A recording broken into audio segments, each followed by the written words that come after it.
എത്ര തകർക്കാൻ ശ്രമിച്ചാലും തകരില്ല, സത്യം മാത്രമേ വിജയിക്കൂ.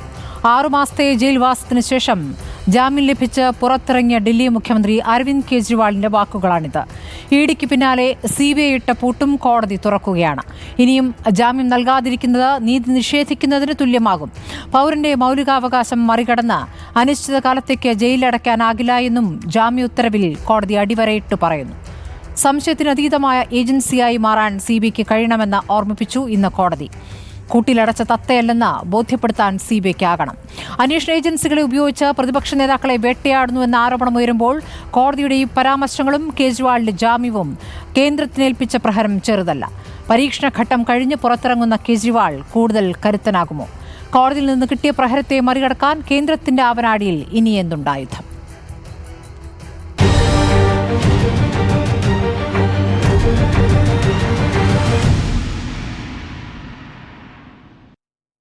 ചർച്ചയിൽ കോൺഗ്രസിൽ നിന്നും അഡ്വക്കേറ്റ് അനിൽ ബോസ്, ആം ആദ്മി പാർട്ടിയിൽ നിന്നും അഡ്വക്കേറ്റ് വിനോദ് മാത്യു വിൽസൺ, BJPയിൽ നിന്നും ജിജി ജോസഫ്, രാഷ്ട്രീയ നിരീക്ഷകൻ ഡോക്ടർ മോഹൻ വർഗീസ് എന്നിവരാണ്. ആദ്യം ഞാൻ ആം ആദ്മി പാർട്ടിയിലേക്ക് പോകുന്നു. അഡ്വക്കേറ്റ് വിനോദ് മാത്യു വിൽസൺ, 6 മാസത്തിന് ശേഷം കേജ്രിവാൾ പുറത്തു വരികയാണ്. പക്ഷേ അധികാരങ്ങളില്ലാത്ത മുഖ്യമന്ത്രി എന്ന് വേണമെങ്കിൽ ഒരു രൂപത്തിൽ പറയേണ്ടി വരും. പക്ഷേ പുറത്തു വരുന്നത് കോടതിയുടെ ചില ശക്തമായ പരാമർശങ്ങൾ കൂടി വന്ന ശേഷമാണ്. അപ്പോൾ എങ്ങനെയാണ് ഈ മോചനത്തെ നിങ്ങൾ കാണുന്നത്? എത്രത്തോളം നിങ്ങൾക്ക് ആത്മവിശ്വാസം നൽകുന്നുണ്ട്?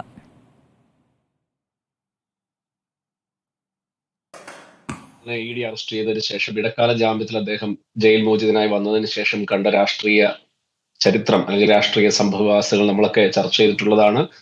വലിയ തോതിൽ വലിയ 400 സീറ്റിലേക്ക് അടുപ്പിച്ച് ഭാരതീയ ജനതാ സഖ്യം അല്ലെങ്കിൽ ഇന്ത്യ സഖ്യം അധികാരത്തിൽ വരുമെന്ന് പറഞ്ഞെടുത്ത് അവരെവിടെ എത്തി എന്ന് നമ്മൾ ചർച്ച ചെയ്തിട്ട് പോയിട്ടുള്ള വിഷയങ്ങളാണ്. തിരിച്ച് അദ്ദേഹം ജയിലിൽ പോയി ഇറങ്ങാൻ സമയമായപ്പോൾ നമുക്കറിയാം, ഇന്ന് CBIയോട് കൃത്യമായി പറഞ്ഞിട്ടുണ്ട്, കൂട്ടിലടച്ച തത്തയാകരുത്. അതായത് മാസ്റ്ററിന് വേണ്ടി പണിയെടുക്കുന്ന അല്ലെങ്കിൽ യജമാനു വേണ്ടി പണിയെടുക്കുന്ന ഒരു തത്തയെ പോലെ പെരുമാറരുതെന്ന് പറഞ്ഞതിന്റെ അടിസ്ഥാനത്തിൽ കൃത്യം ആ വിധിന്യായത്തിൽ പറഞ്ഞിരിക്കുന്നു. ജാമ്യത്തിൽ പുറത്തിറങ്ങുമെന്ന് തീരുമാനിക്കപ്പെട്ട സമയം അദ്ദേഹത്തെ വീണ്ടും ജയിലിലാക്കാൻ CBI കാണിച്ച ഈ വൃത്തികെട്ട കളിയെ കൃത്യമായി കോടതി അതിൽ ചൂണ്ടിക്കാട്ടിയിരിക്കുന്നു. അദ്ദേഹം ജയിൽ മോചനാകുന്നു. ജയിൽ കിടന്ന സമയത്തും പുറത്തിറങ്ങിയ സമയത്തും ഒക്കെ കേജ്രിവാൾ മുമ്പോട്ട് വെച്ച ആശയങ്ങൾക്ക് ഒരു തരത്തിലും മങ്ങലും ഏറ്റിട്ടില്ല. ഹരിയാന തെരഞ്ഞെടുപ്പ് വരാൻ പോവുകയാണ്. പാർട്ടി ഒറ്റയ്ക്കോടെ മത്സരിക്കുന്നു. നമുക്കറിയാം, പഞ്ചാബും ഡൽഹിയും ഒക്കെ പങ്കിടുന്ന ഹരിയാന സ്റ്റേറ്റിൽ അല്ല അതിർത്തി പങ്ക് ഹരിയാന സ്റ്റേറ്റിൽ വിപ്ലവകരമായിട്ടുള്ള ഒരു മുന്നേറ്റം കേജ്രിവാളും ആം ആദ്മി പാർട്ടിയും ശരി, നമുക്ക് തെരഞ്ഞെടുപ്പുമായി ബന്ധപ്പെട്ട കാര്യങ്ങളിലേക്ക് ആദ്യത്തെ ഘട്ടം കഴിഞ്ഞ ശേഷം വരാമെന്ന് തോന്നുന്നു. ജിജി ജോസഫ്, BJP പ്രതിനിധി. ജിജി ജോസഫ്, ഇന്നിപ്പോൾ കോടതി പറഞ്ഞിരിക്കുന്ന പരാമർശങ്ങൾ അത് കേന്ദ്രത്തിന് തിരിച്ചടിയാണ്, അന്വേഷണ ഏജൻസികൾക്ക് തിരിച്ചടിയാണ്.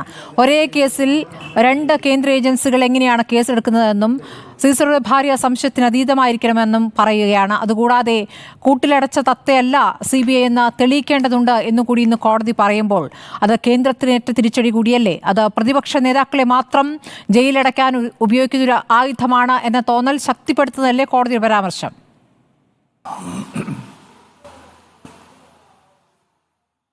കോടതിയുടെ ഓർഡറിലൊന്നും അങ്ങനെയൊന്നും വന്നിട്ടുണ്ടോ? അങ്ങനെയൊന്നും ഉള്ളതായിട്ട് എനിക്ക് തോന്നുന്നില്ല. പിന്നെ കേസ് പരിഗണിക്കുന്ന സമയത്ത് ജഡ്ജിമാർ പല അഭിപ്രായങ്ങളും പറയും. അല്ല, കേസ് പരിഗണിക്കുന്ന സമയത്ത് ജഡ്ജിമാർ പല അഭിപ്രായങ്ങളും പറയും. അതൊന്നും ഓർഡറായിട്ട് വന്നിട്ടൊന്നുമില്ല. പിന്നെ അതുപോലെ തന്നെ ഈ പറയുന്ന ഇപ്പം നമ്മൾ ഈ ആം ആദ്മിയുടെ വലിയ പ്രകടനമൊക്കെ കണ്ടാൽ തോന്നും ഞങ്ങൾ സത്യം ജയിച്ചു, ഇതാ ഞങ്ങൾ മോചിതനായി, ഈ കേസിൽ നിന്ന് മുഴുവൻ കോടതി അങ്ങ് വിട്ടതുപോലെയാ. എന്തിനാണ്? നല്ല പണിക്കാരനാണ്, നാളെ തൊട്ട് പണിക്ക് വരണ്ട എന്ന് പറയുന്ന പോലെയുള്ളൂ ഇത്. കാരണം ഒരധികാരമില്ല. എന്താണ് പ്രശ്നം? കോടതി സെക്രട്ടേറിയറ്റ് അധികാരത്തിലേക്ക് വരാം. ശ്രീ ജിജി ജോസഫ്, കോടതി പറഞ്ഞതിൽ ഒന്നുമില്ല എന്ന് താങ്കളുടെ ഒരു അഭിഭാഷകനാണോ? ശ്രീ ജിജി ജോസഫ്, താങ്കളൊരു അഭിഭാഷകനാണ് എന്നാണ് ഞാൻ വിചാരിക്കുന്നതാണോ? ജസ്റ്റിസുമാരായ സൂര്യകാന്ത്, ഉജ്ജൽ ഭൂയൻ എന്നിവർ ഉൾപ്പെട്ട ബെഞ്ചിന്റെ ഉത്തരവാണ് വന്നിരിക്കുന്നത്. ജാമ്യം നൽകാതിരിക്കുന്നത് നീതി നിഷേധമാകും. പൗരന്റെ മൗലികാവകാശം മറികടന്ന് അനിശ്ചിതകാലത്തേക്ക് ജയിലിലിടാനാകില്ല എന്ന ഉത്തരവിൽ സുപ്രീം കോടതി നിരീക്ഷിക്കുന്നു. ജാമ്യം നൽകുന്നതിനെ ഒരേ സമരത്തിൽ അനുകൂലിച്ചെടുത്ത സുപ്രീം കോടതിയിലെ 2 ജഡ്ജിമാരും CBI അറസ്റ്റിന്റെ കാര്യത്തിൽ ഭിന്ന നിലപാടെടുത്തു. അരവിന്ദ് കെജ്രിവാളിനെ അറസ്റ്റ് ചെയ്ത CBI നടപടി ജസ്റ്റിസ് സൂര്യകാന്ത് ശരിവെച്ചു. എന്നാൽ അറസ്റ്റ് ചെയ്ത CBI നടപടിയെ ജസ്റ്റിസ് ഉജ്ജൽ ഭുയൻ രൂക്ഷമായി വിമർശിച്ചു. അപ്പോൾ ഇതൊക്കെ സംഭവിച്ച കാര്യങ്ങളാണ്, കോടതിയിൽ നടന്ന കാര്യങ്ങളാണ്. അല്ല, അതിപ്പോൾ എന്താ പ്രത്യേകിച്ച് ഒരു ജാമ്യം കിട്ടിയതിനെ കുറിച്ച് പറയാനുള്ളത്? ബണ്ടി ചോറിനും ജാമ്യം കിട്ടിയിട്ടില്ലേ? അതിനൊന്നും ഒരു കാര്യമില്ലെന്ന്. കേസിൽ നിന്ന് വിട്ട് കളഞ്ഞിട്ടൊന്നുമില്ലല്ലോ, അതുപോലെ അധികാരം തിരിച്ചു കൊടുത്തിട്ടൊന്നുമില്ലല്ലോ. ശ്രീ ജിജി ജോസഫ് കുറച്ചുകൂടി മാന്യമായി നമുക്ക് ഈ ചർച്ച കൊണ്ടുപോകുന്നത് നന്നായിരിക്കുമെന്ന് തോന്നുന്നു. ശ്രീ ജിജി ജോസഫ്, നമ്മൾ ഡൽഹി മുഖ്യമന്ത്രിക്ക് ലഭിച്ചിരിക്കുന്ന ജാമ്യത്തെ കുറിച്ചാണ് സംസാരിക്കുന്നത്, ബണ്ടി ചോറിനെ കുറിച്ചല്ല. താങ്കൾ കുറച്ചുകൂടി മാന്യമായി ചർച്ചയിൽ സംസാരിക്കണം. ഡൽഹി മുഖ്യമന്ത്രി എന്ന് പറയുന്ന ആള് അഴിമതിക്കെതിരെ, ഡൽഹി മുഖ്യമന്ത്രി എന്ന് പറയുന്ന ആള് അഴിമതിക്കെതിരെ സമരം ചെയ്ത് ഒരാൾ അഴിമതി ആരോപണ വിധേയനായാൽ രാജിവെക്കണം എന്ന് പറഞ്ഞ് അധികാരത്തിൽ വന്ന ആളാണ്. ഈ അഴിമതിക്കെതിരെ വലിയ അണ്ണാ ഹസാരെയോടൊപ്പം സമരം ചെയ്ത് വന്ന ആളാണ്. അദ്ദേഹം അഴിമതി കാണിച്ചിട്ട് അദ്ദേഹം ഞാൻ ആ കേസിലേ ഇല്ല എന്ന് പറയണമെന്നാ പറഞ്ഞ്, അല്ലാതെ ഞാൻ ജാമ്യം എടുത്തോളാം എന്നല്ല പറഞ്ഞത്. 9 പ്രാവശ്യം സമൻസ് അയച്ചിട്ടും പോയില്ല. അദ്ദേഹം പറഞ്ഞത് ഞാൻ ഈ കേസിലില്ല, എന്നെ ഇതിനകത്ത് ഉൾപ്പെടുത്തരുത്, ഇതെല്ലാം എടുത്ത് കളയണമെന്ന് പറഞ്ഞ്. കോടതി ഇതൊന്നും എടുത്ത് കളഞ്ഞിട്ടില്ല. മമതാ ബാനർജി വരെ പറഞ്ഞു, വലിയ ഇഷ്യൂ ഉണ്ടായപ്പോൾ ഞാൻ വേണേൽ രാജിവെക്കാൻ തയ്യാറാണ് എന്ന് വരെ പറഞ്ഞ രീതിയിലേക്ക് അവരെത്തി. എന്നിട്ട് ഇദ്ദേഹം എത്തിയില്ല. എന്തുകൊണ്ടാണ്? ഈ നാട്ടിലെ ആളുകളെ മുഴുവൻ കബളിപ്പിക്കുകയായിരുന്നു. അഴിമതിക്കെതിരെ വലിയ ഘോര പ്രസംഗം നടത്തിയ ആളല്ലേ, നമ്മൾ കണ്ടതല്ലേ ഇദ്ദേഹത്തിന്റെ പ്രകടനങ്ങളൊക്കെ. എന്നിട്ട് എവിടെ ഒരക്ഷരം പോലും മിണ്ടാതെ ഇപ്പോഴും ആ കേസുമായി തന്നെയാണ് മുമ്പോട്ട് പോകുന്നത്. ആരും ഇതിൻ്റെ അകത്ത് പുറത്തു പോയിട്ടൊന്നുമില്ല. കേരളത്തിലെ അഴിമതിക്കെതിരെ, രാഷ്ട്രീയ നേതാക്കൾക്കെതിരെ അഴിമതിക്കെതിരെ കേസെടുത്തതിൽ എത്ര പേര് അകത്ത് പോയിട്ടുണ്ട്? ആകെ ബാലകൃഷ്ണപിള്ള മാത്രമേ പോയിട്ടുള്ളൂ. അദ്ദേഹവും ജാമ്യത്തിൽ ഇറക്കിയിട്ടുണ്ടായിരുന്നു, അതിനുശേഷമാണ് അകത്ത് പോയത്.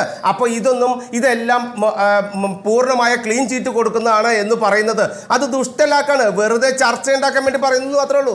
അല്ലാതെ ഈ സീറ്റ് NDAക്ക് അധികാരം കിട്ടിയിട്ടും കോൺഗ്രസിന് 99 സീറ്റ് കിട്ടുമെന്ന് പറഞ്ഞാൽ ജയിച്ചതുപോലെ ആഹ്ലാദിക്കുന്ന പോലെ ഇതൊക്കെ കണ്ടു കഴിഞ്ഞാൽ അങ്ങനെയൊന്നും ഇല്ലെന്നേ.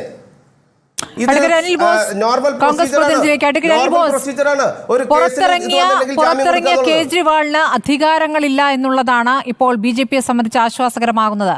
മാത്രമല്ല, എന്തിനാണ് അകത്തു പോയത്? അഴിമതി കേസിലാണല്ലോ, അഴിമതിക്കെതിരെ സമരം ചെയ്തു വന്ന രാഷ്ട്രീയ നേതാവാണല്ലോ ഇപ്പോൾ അഴിമതി കേസിലായിരിക്കുന്നത്, ജയിലിലായത് എന്നുള്ളത് വാദത്തിൽ അവർ ഉറച്ചു നിൽക്കുകയാണ്. തെളിവ് എവിടെ, തെളിവുകൾ എത്രത്തോളം കൊണ്ടുവന്നു എന്നുള്ളതൊക്കെ നമ്മുടെ മുന്നിലെ യാഥാർത്ഥ്യമാണ്. അഡ്വക്കേറ്റ് അനിൽ ബോസ്, കോൺഗ്രസ് ഈ വിഷയത്തെ ഈ ഘട്ടത്തിൽ എങ്ങനെ കാണുന്നു എന്നതും പ്രധാനമാണ്. ആം ആദ്മി പാർട്ടി ഇപ്പോൾ കേജ്രിവാൾ പുറത്തു വരുമ്പോൾ കിട്ടുന്ന ആത്മവിശ്വാസം, അതിനെ കോൺഗ്രസ് എങ്ങനെ കാണുന്നു? അല്ല, ഞങ്ങൾ അഴിമതിക്കെതിരെ ആർക്കും, അഴിമതി നടത്തുന്ന ആർക്കുമെതിരെ കേസെടുക്കുന്നതിന് കോൺഗ്രസ് പാർട്ടി എതിരല്ലല്ലോ. അരവിന്ദ് കെജ്രിവാളിനെതിരെ ആക്ഷേപം ഉയർന്നു, ആ ഉയർന്ന കാര്യത്തിൽ പരാതി വരുന്നു, പരാതി വരുമ്പോൾ അത് കേസെടുക്കുക എന്ന് പറയുന്നത് സ്വാഭാവികമായ നടപടിക്രമമാണ്. ആ കാര്യത്തിലൊന്നും ഞങ്ങൾക്കാർക്കും ഒരു തർക്കവുമില്ല. പക്ഷെ ആ കേസിൽ കിട്ടിയ പരാതിയിന്മേൽ അടയിരുന്നത് ആരാണ്?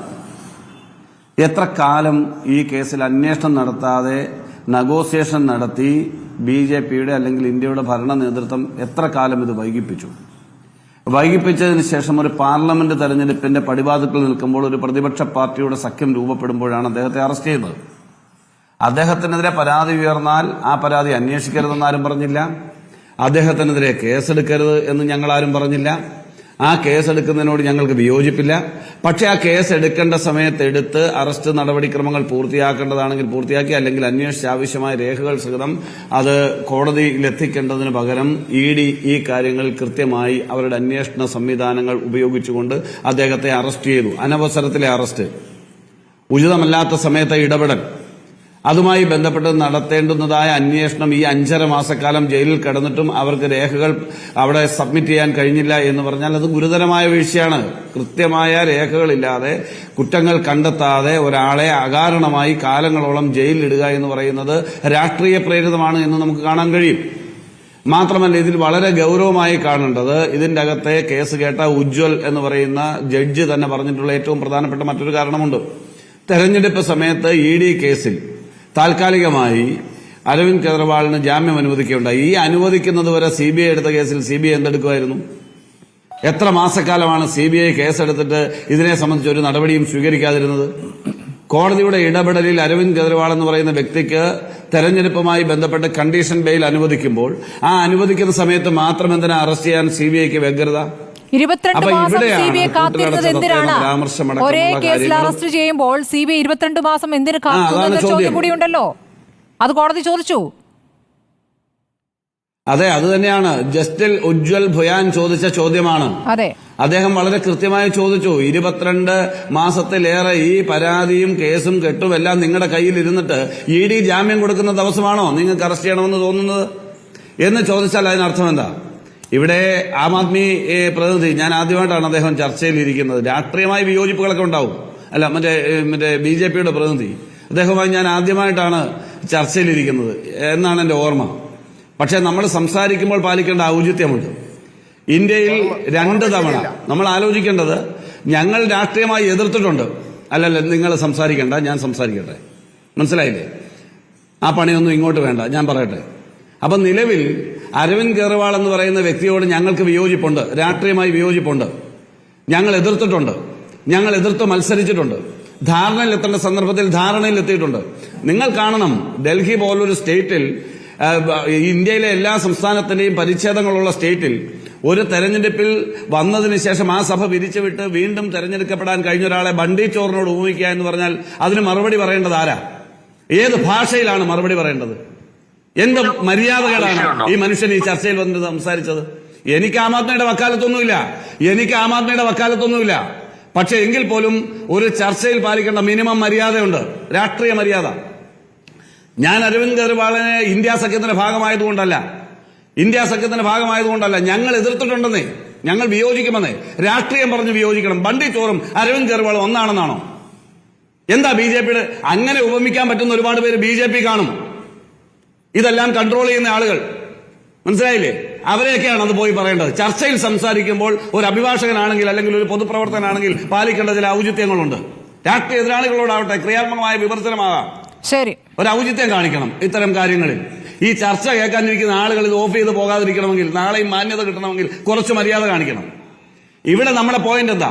സുപ്രീം കോടതി അരവിന്ദ് കേജ്രിവാളിന് ജാമ്യം അനുവദിച്ചിരിക്കുന്നു. മുഖ്യമന്ത്രിയുടെ ഓഫീസ് ഉപയോഗിക്കാൻ കഴിയുമോ, അല്ലെങ്കിൽ അദ്ദേഹത്തിന് ഫയലിൽ ഒപ്പിടാൻ കഴിയുമോ? അത് വേറിട്ട നിയമപ്രശ്നമാണ്. ആ വേറിട്ട നിയമപ്രശ്നം ഇതേ വിധിന്യായം പുറപ്പെടുവിക്കുമ്പോൾ, അതായത് അരവിന്ദ് കേജ്രിവാളിന് ജാമ്യം അനുവദിക്കുമ്പോൾ തന്നെ അതിൽ ഒരു ജഡ്ജി പറയുന്നു, ലോജിക്കലി ഇത് ശരിയല്ല എന്ന് കൃത്യമായി പറയുന്നുണ്ട്. ലോജിക്കലി ഇത് ശരിയല്ല, കാരണം കുറ്റം ചാർത്താൻ കഴിഞ്ഞിട്ടില്ല, കുറ്റം ചെയ്തു എന്ന് തെളിയിക്കുന്ന തെളിവുകൾ ഹാജരാക്കാൻ കഴിഞ്ഞിട്ടില്ല. 5.5 മാസമായിട്ടും ED ആണെങ്കിലും CBI ആണെങ്കിലും ഇതിന്റെ പിന്നിൽ അടയിരിക്കുകയാണ് ചെയ്തത്. ഒരു പൊതു തെരഞ്ഞെടുപ്പിന്റെ മുന്നിൽ മാത്രമാണ് അറസ്റ്റ്, അത് രാഷ്ട്രീയ പ്രേരിതമാണ് എന്ന് കൃത്യമായ ബോധ്യം കോടതിക്കുണ്ട്.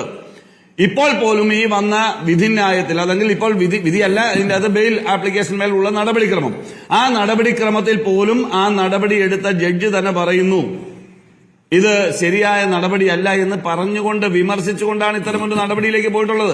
അതുകൊണ്ട് ഇനിയും നിയമപരമായ പോരാട്ടങ്ങൾക്ക്, മുഖ്യമന്ത്രിയുടെ ഓഫീസ് ഉപയോഗിക്കുന്നതിനാണെങ്കിലും ഫയലിൽ ഒപ്പിടുന്നതിനാണെങ്കിലും ആ അവകാശം നേടിയെടുക്കുന്നതിന് വേണ്ടിയുള്ള നിയമപരമായ പോരാട്ടത്തിന് സാധ്യത നൽകുന്ന പരാമർശത്തോടു കൂടിയാണ് ഈ ജാമ്യം അനുവദിച്ചത് എന്നത് ഇപ്പോഴും സുപ്രീം കോടതിയെ ബഹുമാനിക്കുന്ന ഒരു അഭിഭാഷകൻ എന്നുള്ള നിലയിൽ ഞാൻ റെസ്പെക്ടോടുകൂടി കാണുന്നു, പോസിറ്റീവായി കാണുന്നു, പ്രതീക്ഷയോടുകൂടി കാണുന്നു. ശരി, ഇനി ഡോക്ടർ മോഹൻ വർഗീസ് ആണ് നിലപാട് അറിയിക്കേണ്ടത്. രാഷ്ട്രീയ നിരീക്ഷകൻ, അദ്ദേഹത്തിലേക്ക് വരാം. ഓക്സിജനിൽ 5 ദിന ഓണം മഹാവിൽപ്പന, പ്രോഡക്റ്റുകൾ പകുതി വിലയിൽ വരെ വിറ്റഴിക്കുന്നു. ഡോക്ടർ മോഹൻ വർഗീസ്, ഇന്നിപ്പോൾ കോടതിയിൽ നിന്ന് പരാമർശങ്ങൾ ഉണ്ടായിട്ടുണ്ട്. നമ്മൾ കൃത്യമായി മനസ്സിലാക്കിയതുപോലെ തന്നെ CBI കൂട്ടിലടച്ച തത്തയല്ല എന്ന് തെളിയിക്കേണ്ടതുണ്ട്. സീസറിന്റെ ഭാര്യ സംശയത്തിന് അതീതമായിരിക്കണം എന്നീ വാചകങ്ങൾ കോടതിയുടെ ഭാഗത്തുണ്ടായിട്ടുണ്ട്. 2 ജഡ്ജിമാർ ഭിന്നാഭിപ്രായം രേഖപ്പെടുത്തുന്നുണ്ട്. അപ്പോൾ എങ്ങനെയാണ് ഈ ഉത്തരവിനെ, കേന്ദ്ര സർക്കാരിന്റെ നിലപാടും ഈ ഉത്തരവും അത് കേന്ദ്ര സർക്കാരിനേറ്റ തിരിച്ചടിയായി തന്നെ വിലയിരുത്തേണ്ടി വരില്ലേ? സ്മൃതി, നിയമവാഴ്ച നിലവിലുള്ള രാജ്യമാണ് ഭാരതം. അപ്പം നിയമവാഴ്ചയുടെ വിജയം, അത് മാത്രമല്ല ഭരണഘടനാപരമായ മേധാവിത്വം കൂടി നിലവിലുള്ള രാജ്യമാണ് ഭാരതം. അപ്പോൾ ഭരണഘടനയുടെ കാവലാളായ കോടതി, അതിൻ്റെ പരമോന്നത കോടതി സുപ്രീം കോടതിയുടെ 2 അംഗ ബെഞ്ച് വളരെ കാറ്റഗോറിക്കായി 2 കാര്യങ്ങൾ പറഞ്ഞിരിക്കുന്നു. ഒന്ന്, 2 അംഗ ജഡ്ജ്മെന്റ്, 2 ജഡ്ജിമാരും ഒരേ സ്വരത്തിൽ പറഞ്ഞിരിക്കുന്നു, ജാമ്യം എന്നതാണ് വ്യവസ്ഥ, അല്ലെങ്കിൽ ജാമ്യം എന്നതാണ് റൂൾ, അല്ലാതെ തടവ് എന്നതല്ല. അറസ്റ്റ് ചെയ്യപ്പെട്ട ഒരാളിന് ജാമ്യം ലഭിക്കാനുള്ള അവകാശമുണ്ട്. അല്ല എങ്കിൽ അത് കടുത്ത മനുഷ്യാവകാശ ലംഘനമാണ്, നിയമലംഘനമാണ്. അത് മാത്രമല്ല ആർട്ടിക്കിൾ 21 ലംഘനം കൂടിയാകും. കാരണം റൈറ്റ് ടു ലൈഫ് എന്നുള്ളതാണ്. അതൊരു പ്രൊസീജിയറിലൂടെ അല്ലാതെ ആരുടെയും അവകാശം നമുക്ക് കവർന്നെടുക്കാനാവില്ല. ആർട്ടിക്കിൾ 19 പറയുന്ന ഫ്രീഡം, ആ ഫ്രീഡം വയലേറ്റ് ചെയ്തിട്ടുണ്ടെങ്കിൽ തീർച്ചയായും അത് ഒരു നിയമവ്യവസ്ഥയിൽ കൂടി മാത്രമേ മുന്നോട്ട് പോകാനൊക്കൂ. അതുകൊണ്ടാണ് 2 ജഡ്ജിമാരും സുപ്രീം കോടതിയുടെ സമുന്നത ബെഞ്ചിന്റെ രണ്ടംഗ ബെഞ്ചിന്റെ 2 ജഡ്ജിമാരും പറയുന്നു ജാമ്യം കൊടുക്കാവുന്നതാണ്. അങ്ങനെയെങ്കിൽ ജാമ്യം ലഭിക്കാതിരിക്കാനായി ആദ്യം എൻഫോഴ്സ്മെന്റ് ഡയറക്ടറേറ്റും പിന്നീട് CBIയും ഈ കേസിൽ കാണിച്ച ഒരു മെല്ലപ്പോക്ക്, ആ മെല്ലപ്പോക്കിനെ വിമർശിക്കുന്ന ഒരു രൂപത്തിലാണ് വാക്കാൽ കോടതി പരാമർശം നടത്തിയിട്ടുള്ളതും വിധിന്യായത്തിൽ റിഫ്ലക്ട് ചെയ്യുന്നതും അതാണ്. പക്ഷെ രണ്ടാമത്തെ കാര്യമെന്ന് പറയുന്നത് CBIയുടെ അറസ്റ്റ് തന്നെ. അരവിന്ദ് കെജ്രിവാളിനെ ഡൽഹി മദ്യ നയ കേസിൽ CBI അറസ്റ്റ് ചെയ്തതിന്റെ നിയമസാധുതയും കേജ്രിവാൾ ഇതേ കേസിൽ ഇതേ ജാമ്യാപേക്ഷയിൽ ചോദ്യം ചെയ്തിട്ടുണ്ടായിരുന്നു. അത് പ്രത്യേകമായി കോടതി പരിഗണിച്ചു. അവിടെ വിഭിന്നമായ വിധിന്യായങ്ങളാണ് 2 ജഡ്ജിമാരും നൽകിയത്. ജസ്റ്റിസ് ഉജ്വലിനെ സംബന്ധിച്ചിടത്തോളം അദ്ദേഹം പറയുന്നു ഈ അറസ്റ്റ് തന്നെ നിയമവിധേയമായിരുന്നില്ല. മറ്റേ ജഡ്ജി പറഞ്ഞു അറസ്റ്റ് ചെയ്യാനുള്ള അവകാശമുണ്ട്. പക്ഷെ 2 ജഡ്ജിമാരും യോജിക്കുന്ന പോയിന്റ് എന്ന് പറയുന്നത് അറസ്റ്റ് ചെയ്യപ്പെട്ട ഒരു ആളിനെ ഒരു പ്രക്രിയയ്ക്ക് വിധേയമാക്കണം, കുറ്റപത്രം സമർപ്പിക്കണം, തെളിവുകൾ ഹാജരാക്കണം. സാക്ഷിമൊഴികളുടെ ബേസിസിൽ മാത്രം ഒരാളെ അറസ്റ്റ് ചെയ്യാനാവില്ല. ഇവിടെ എന്താണ് സ്മൃതി സംഭവിച്ചിരിക്കുന്നത്? ഇവിടെ ശരത് ചന്ദ്ര റെഡ്ഡി എന്ന് പറയുന്ന ആളിന്റെ പരാതിയിൽ 100 കോടി രൂപ തെരഞ്ഞെടുപ്പ് ഫണ്ടിലേക്ക് അരവിന്ദ് കെജ്രിവാളിന് നൽകി, അല്ലെങ്കിൽ ആം ആദ്മി പാർട്ടിക്ക് നൽകി. അത് ഗോവ തെരഞ്ഞെടുപ്പ് വിജയിക്കാനും ഗുജറാത്തിലെ തെരഞ്ഞെടുപ്പ് വിജയത്തിനായും ആം ആദ്മി പാർട്ടി അരവിന്ദ് കെജ്രിവാളിന്റെയും മനീഷ് സിസോദിയയുടെയും എല്ലാം ഒരു പ്രേരണയാൽ അത് ചെലവാക്കി എന്നാണ് പറയുന്നത്. അതിന് യാതൊരു തെളിവും 6 മാസമായിട്ടും രേഖാമൂലമായ വ്യക്തമായ ഒരു തെളിവും ഹാജരാക്കാൻ എൻഫോഴ്സ്മെന്റ് ഡയറക്ടറേറ്റിനാകട്ടെ CBIക്കാകട്ടെ കഴിഞ്ഞിട്ടില്ല. അപ്പൊ ഇവിടെ ഒരു സംവിധാനത്തിന്റെ ഒരു പാഴ്ചയാണ്. അതുകൊണ്ടാണ് പറയുന്നത് ഭരണഘടന ഉദാത്തമായ ആശയങ്ങളെ പ്രതിനിധീകരിക്കുന്നു. ഇവിടെ കോടതിയുടെ നിഷ്പക്ഷതയെക്കുറിച്ചൊക്കെ സംശയമുണ്ടായ ഒരു സമയമാണ്. കഴിഞ്ഞ ദിവസം ഇന്ത്യൻ പ്രധാനമന്ത്രി സുപ്രീം കോടതിയുടെ ചീഫ് ജസ്റ്റിസിന്റെ വീട്ടിൽ നടന്ന മതപരമായ ഒരു തികച്ചും സ്വകാര്യ ചടങ്ങിൽ പങ്കെടുത്തതിന്റെ ഒരു ന്യായാന്യായങ്ങളെക്കുറിച്ചും നൈതികതയെക്കുറിച്ചും ഭാരതം മുഴുവൻ കാര്യമായി ചർച്ച ചെയ്ത് കഴിഞ്ഞതേ ഉള്ളൂ. പക്ഷേ ഇവിടെ നമുക്ക് നിസ്സംശയം പറയാം, നീതിബോധം ഉയർത്തിപ്പിടിക്കുന്ന, ഭരണഘടനയുടെ അന്തസത്ത ഉയർത്തിപ്പിടിക്കുന്ന, മൗലികാവകാശങ്ങൾ ആർട്ടിക്കിൾ 19ന്റെയും ആർട്ടിക്കിൾ 21ന്റെയും അന്തസത്ത ഉയർത്തിപ്പിടിക്കുന്ന വ്യക്തമായ തീരുമാനമാണ്. ഇതേ തീരുമാനം തന്നെയാണ് മനീഷ് സിസോദിയയുടെ കാര്യത്തിൽ ഉണ്ടായത്. അതുകൊണ്ട് ഈ രാഷ്ട്രീയ പ്രതിയോഗികളെ എൻഫോഴ്സ്മെന്റ് ഡയറക്ടറേറ്റിന്റെയും CBIയുടെയും ഒത്താശയോടുകൂടി, അല്ലെങ്കിൽ ആ ഏജൻസികളെ ഉപയോഗിച്ചുകൊണ്ട് തന്നെ വരുതിയിലാക്കുകയും അവരെ നിയമ പ്രക്രിയയിലേക്ക് നീട്ടിക്കൊണ്ടുപോവുകയും അവരുടെ നിയമ പോരാട്ടം പരമാവധി ഗവൺമെന്റ് ഏജൻസികളുടെ ഒരു മെല്ലപ്പോക്ക് കാരണം നീട്ടിക്കൊണ്ടുപോവുകയും ചെയ്യുന്ന ഒരു തന്ത്രം. ഈ തന്ത്രമാണ് യഥാർത്ഥത്തിൽ രാഷ്ട്രീയ ഒരു ചായ വരുന്നതാണ്. ഡൽഹി തെരഞ്ഞെടുപ്പിന് മുൻപ് നടന്ന ഒരു അറസ്റ്റ്. ഇപ്പോഴിതാ ഹരിയാന തെരഞ്ഞെടുപ്പ്, ജമ്മു ആൻഡ് കാശ്മീർ തെരഞ്ഞെടുപ്പ് വരാൻ പോകുന്നു. മറ്റ് 2 സംസ്ഥാനങ്ങൾ ക്യൂയിലാണ്. അതേക്കുറിച്ച് നമുക്ക് പിന്നീട് ചർച്ചകൾ പക്ഷേ ഒരു കഥക്കിൽ ഞാൻ ശരി, നമുക്കൊരു ഇടവേളയ്ക്ക് ശേഷം തിരിച്ചെത്താം. ആം ആദ്മി പാർട്ടിക്ക് ഈ വിഷയത്തിൽ BJP പ്രതിനിധിക്ക് മറുപടി നൽകാനുണ്ടാകും. ഉറപ്പായിട്ടും അടുത്ത ഘട്ടത്തിൽ ആദ്യം അഡ്വക്കേറ്റ് വിനോദ് മാത്യു വിൽസണിലേക്കാണ് ഇടവേളയ്ക്ക് ശേഷം ചർച്ചയിലേക്ക് മടങ്ങിയെത്താം. അഡ്വക്കേറ്റ് വിനോദ് മാത്യു വിൽസൺ, ഇപ്പോൾ മുഖ്യമന്ത്രി എന്ന നിലയ്ക്ക് പൂർണ്ണമായ ഉത്തരവാദിത്തം കേജ്രിവാളിന് ഏറ്റെടുക്കാനാകില്ല എന്നറിയാം. ഈ ED കേസിലേതുപോലെ ജാമ്യ വ്യവസ്ഥകളെല്ലാം CBI കേസിലുമുണ്ട്.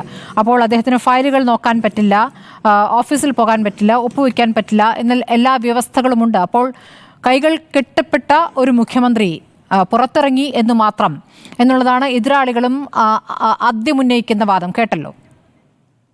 കൈകൾ കെട്ടപ്പെട്ട മുഖ്യമന്ത്രിക്ക് എന്ത് ചെയ്യാൻ കഴിയുമെന്ന് കഴിഞ്ഞ ഇലക്ഷൻ കണ്ടതാണ്. പിന്നെ സ്മൃതി അദ്ദേഹയുടെ സംസാരം തുടങ്ങിയ ഒരു ബെഡ്ഡി ചോറുമായിട്ടൊക്കെ താരതമ്യപ്പെടുത്തിയാണ്. അപ്പം അങ്ങ് തന്നെ ഇടപെട്ട് പറഞ്ഞു മാന്യമായിട്ട് സംസാരിക്കണം. എനിക്കതിന് മറുപടി കൊടുക്കാൻ BJPക്കാരൻ അതേ നിലവാരത്തിലേക്ക് ഇറങ്ങാൻ സാധിക്കത്തില്ല, എന്നാലും ശ്രമിക്കാൻ ഞാൻ. അതായത് അദ്ദേഹത്തെ ബെഡ്ഡി ചോറുമായിട്ടാണ് ഉപയോഗിച്ചത്. ഞാൻ അതിന് മറുപടി പറയുന്നത്, അതായത് ഇന്ത്യ കണ്ട ഒരു കാലത്ത് സൊറാബുദ്ദീൻ കേസിന്റെ നമുക്കറിയാലോ, 6 മാസം ജയിലിൽ കിടന്ന ഗുണ്ടയാണ് അമിത്ഷാ ഇന്ത്യയുടെ ആഭ്യന്തരമന്ത്രിയായിരിക്കുന്ന കാലഘട്ടത്തിൽ. അതായത് തങ്ങളുടെ ഏർലി ഡേയ്സിൽ മനീഷ് സിസോദിയും കേജ്രിവാളും ചേർന്ന് ആദ്യം ചെയ്ത് തങ്ങളുടെ മൊബൈൽ ഫോൺ നമ്പർ പബ്ലിക് സ്ഥലങ്ങളിൽ പതിച്ചിട്ട് പറഞ്ഞത് ഈ നമ്പറിൽ വിളിക്കണം, അഴിമതി വിരുദ്ധ പ്രവർത്തനത്തിൽ പങ്കുചേരാൻ എനിക്കൊപ്പം ചേരാൻ നിങ്ങൾ വരണമെന്ന് പറഞ്ഞ് റവന്യൂ സർവീസ് രാജിവെച്ച് പെൻഷനും വലിയ തുകയും സൗകര്യങ്ങളും ഒക്കെ വേണ്ടാന്ന് വെച്ച് പൊളിറ്റിക്കൽ സർവീസ് ഇറങ്ങിയ മനുഷ്യനാണ് മനീഷ് സിസോദിയയും ഈ പറയുന്ന അരവിന്ദ് കെജ്രിവാളും. അല്ലാതെ ചായക്കടയിൽ ചായ അടിച്ചും ആളുകളെ കൊന്നും ഗോദ്ര കലാപത്തിലെ പങ്കിനെ പറ്റി നമ്മൾ കോടതിയൊക്കെ വെറുതെ വിട്ടെങ്കിലും മനുഷ്യരുടെ മനസാക്ഷിയിലുള്ള പങ്കൊന്നും പോയിട്ടില്ല. അതിനെപ്പറ്റി കൂടുതൽ പറയരുത്. അത് പറഞ്ഞാൽ BJP-ക്കാർ നിലവാരത്തിലേക്ക് ഞാൻ ഇറങ്ങും.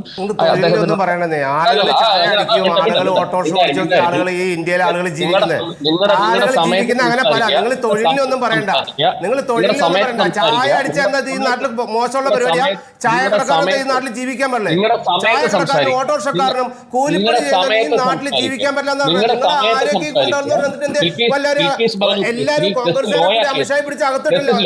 ജിജി ജോസഫ് താങ്കളുടെ ഊഴത്തിൽ താങ്കൾക്ക് പറയാം. ജിജി ജോസഫ് താങ്കളുടെ ഊഴത്തിൽ താങ്കൾക്ക് പറയാം.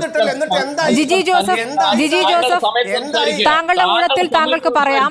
ഈ ബഹളം വെച്ച് തുടങ്ങലാണ് ചർച്ചയുടെ ഉദ്ദേശമെന്ന് താങ്കൾ കരുതണ്ട. നമ്മൾ അങ്ങനെയല്ലേ ചർച്ച ഉദ്ദേശിക്കുന്നത്. താങ്കൾക്ക് പറയാനുള്ള താങ്കളുടെ ഊഴത്തിൽ പറയാം. വെറുതെ ബഹളം വെച്ച് തുടങ്ങിയാൽ എന്തോ ചർച്ച എന്തോ ചൂടാകുമെന്നുള്ള ധാരണയുണ്ടെന്ന് തോന്നുന്നു. അങ്ങനെ വേണ്ട. അങ്ങനെ നമുക്ക് താല്പര്യമില്ല. അത് അദ്ദേഹം പറയട്ടെ. അദ്ദേഹത്തിന് അഭിപ്രായം പറഞ്ഞ ശേഷം താങ്കളുടെ അഭിപ്രായം പറയൂ. ചായക്കടക്കാരനും ഓട്ടോറിക്ഷക്കാരനും ഒക്കെ പറയുന്ന സമയത്ത് വേറെയും ചായക്കടക്കാർ ഈ നാട്ടിലുണ്ട്. ആ ചായക്കടക്കാർക്ക് ഈ നാട്ടിൽ ജീവിക്കണം. അവരുടെ അന്തസ്സ് കുറവൊന്നുമില്ല എന്ന് മനസ്സിലാക്കിക്കാൻ വേണ്ടിയിട്ടാണ് ഞാൻ ചായക്കടക്കാരന്റെ വക്കാലത്ത് സംഘപരിവാറുകാരൻ ഏറ്റെടുക്കേണ്ട കാര്യമൊന്നുമില്ല. സംഘപരിവാർ ഞാൻ പറയുന്ന കേട്ട് അവിടെ ഇരിക്കുക. അതിനുശേഷം ഞങ്ങളുടെ സമയത്തുകൾ സംസാരിക്കും. ഞാൻ പറഞ്ഞത് ജസ്റ്റിസ് ലോയയുടെ മർഡറുമായി ബന്ധപ്പെട്ടും ഗോദ്ര കലാപവുമായി ബന്ധപ്പെട്ടും അതിനുശേഷം ബിൽക്കീസ് ബാനുവിന്റെ കേസിൽ അവരെ വെറുതെ വിട്ട് ഗുജറാത്തിലെ സെക്രട്ടറി അന്വേഷിച്ച് അവരെ വെറുതെ വിടാൻ, അവരുടെ പ്രതികളെ മുഴുവൻ വെറുതെ വിടാൻ പോയപ്പോൾ സുപ്രീം കോടതിയിൽ അപ്പീൽ പോയി. അവർ ഫൈറ്റ് ചെയ്ത് നിങ്ങളുടെ സംഘപരിവാറുകാർ ഇപ്പോഴും ജയിലിട്ടിരിക്കുകയാണ്. ഇത് ജനങ്ങളുടെ മനസാക്ഷിയിൽ നിന്ന് പോയിട്ടില്ല, തെളിവില്ലാത്തതിന്റെ പേരിൽ. അതുകൊണ്ടാണല്ലോ കോടതി ഇവിടെ തെളിവ് എങ്ങനെയാണ് ഉണ്ടാകുന്നതൊക്കെ നമുക്കറിയാം. നിങ്ങളുടെ കയ്യിലാണ് മുഴുവൻ ഇൻസ്റ്റിറ്റ്യൂഷനും ഇരിക്കുന്ന വർഷങ്ങളായി. അതുകൊണ്ട് ഇതൊക്കെ തെളിവ് നശിപ്പിച്ച് അധികാരത്തിലേക്ക് ഇരിക്കുന്നവർ ഈ പറയുന്ന കേവലം ഒരു പാവപ്പെട്ട മനുഷ്യനെ നിങ്ങൾ പറയുന്നല്ലോ കൈകെട്ടി കാലുകെട്ടി ആ മനുഷ്യൻ വന്ന് പുറത്തിറങ്ങി ആദ്യം നിങ്ങളുടെ നിർദ്ദലയ്ക്ക് അടിച്ചത്. നിങ്ങളുടെ പ്രായപരിധിയെ പറ്റി സംസാരിച്ചു. നിങ്ങൾ ഏതെങ്കിലുമൊക്കെ ആപ്പ BJP-ക്കാരനെ കൊണ്ട് അരവിന്ദ് കെജ്രിവാളിന് മറുപടി കൊടുത്തവർ നിങ്ങളുടെ അമിത്ഷായും നരേന്ദ്രമോദിയും നേരിട്ട് വന്ന് കേജ്രിവാളിന് മറുപടി കൊടുക്കാൻ പ്രാപ്തമായെങ്കിൽ അദ്ദേഹം നിങ്ങൾക്ക് നേർ നിന്ന് വെല്ലുവിളിക്കാൻ പ്രാപ്തനായ മനുഷ്യനായതുകൊണ്ട് തന്നെയാണ്. പിന്നെ എന്തുകൊണ്ടാണ് നിങ്ങൾ കേജ്രിവാളിനെ വെല്ലുവിളിക്കുന്നത് മനസ്സിലാക്കി തരാം. അതായത് BJP വെക്കുന്ന സ്പേസുകളിലേക്കൊക്കെ എക്സ്പാൻഡ് പൊളിറ്റിക്സ് കളിക്കാനായിട്ട് കേജ്രിവാളിന് കഴിയുന്നു. ഓൾട്ടർനേറ്റീവ് നരേറ്റീവ് BJP വെക്കുന്ന വർഗീയ പരാമർശങ്ങളെ ജനങ്ങൾക്ക് വർഗീയ ധ്രുവീകരണത്തിലേക്ക് പോകാതെ അവർ മതത്തെ രാഷ്ട്രീയത്തിലെടുത്ത് മിക്സ് ചെയ്ത് വോട്ടാക്കി മാറ്റുമ്പോൾ ആ മതത്തെ കൃത്യമായ പൊളിറ്റിക്സ് സംസാരിക്കാൻ കേജ്രിവാളിന് കഴിയുന്നു, ആം ആദ്മി കഴിയുന്നു. ഗ്രാസ് റൂട്ട് ലെവലിൽ കണക്ട് ചെയ്യാൻ ആം ആദ്മി പാർട്ടി കഴിയുന്നു. ഗവർണൻസ് ട്രാക്ക് റെക്കോർഡ് നമുക്കറിയാം. Electricity, water, health care, Mohalla ക്ലിനിക്കുകൾ, അംഗസംഖ്യ, ഇവരുടെ ഒരു സംഘപരിവാർ MLA കഴിഞ്ഞ Delhi election municipal corporation election സമയത്ത് രാത്രി പോയി സംസാരിച്ചിട്ട് അവിടുത്തെ സംഘപരിവാർ അനുകൂലിയോട് പറഞ്ഞു ഇവിടെ മൊഹല്ല ക്ലിനിക്ക് ഉണ്ടോ എന്ന് ചോദിച്ചു. നമ്മൾ ആ വീഡിയോ കണ്ടതല്ലേ. ഇവരുടെ സംഘപരിവാർ അനുകൂലികൾ ആ സ്ത്രീ അവിടെ നിന്ന് അടിച്ചോടിച്ച് പറഞ്ഞു ഇപ്പോഴും 24 മണിക്കൂർ പോയാൽ മൊഹല്ല ക്ലിനിക്കിൽ ഈ പറയുന്ന ഡോക്ടർമാരുണ്ടെന്ന് പറഞ്ഞ് അടിച്ചോടിച്ച് വീഡിയോ ഈ ഇന്ത്യയിൽ മുഴുവൻ മാധ്യമങ്ങൾ റിപ്പോർട്ട് ചെയ്യപ്പെട്ടത്. അതുപോലെ ആന്റി കറപ്ഷൻ, കൊലീഷൻ പൊട്ടൻഷ്യൽ നമുക്കറിയാം. നിതീഷ് കുമാറിന്റെ വീട്ടിലേക്കും ഉദ്ധവ് താക്കറയുടെ വീട്ടിലേക്കും സ്റ്റാലിന്റെ ഭവനത്തിലേക്കും ഒക്കെ ഓടി നടന്ന് ഇന്ത്യ സഖ്യം ഉണ്ടാക്കിയെടുക്കാൻ അരവിന്ദ് കെജ്രിവാളിനെ പോലെ പൊട്ടൻഷ്യലുള്ള എല്ലാവരുമായ സ്വീകാര്യനായ ഒരു മനുഷ്യൻ ഇവർ ഭയപ്പെടുന്നു. യൂത്തിന്റെ അപ്പീൽ കിട്ടുന്നു.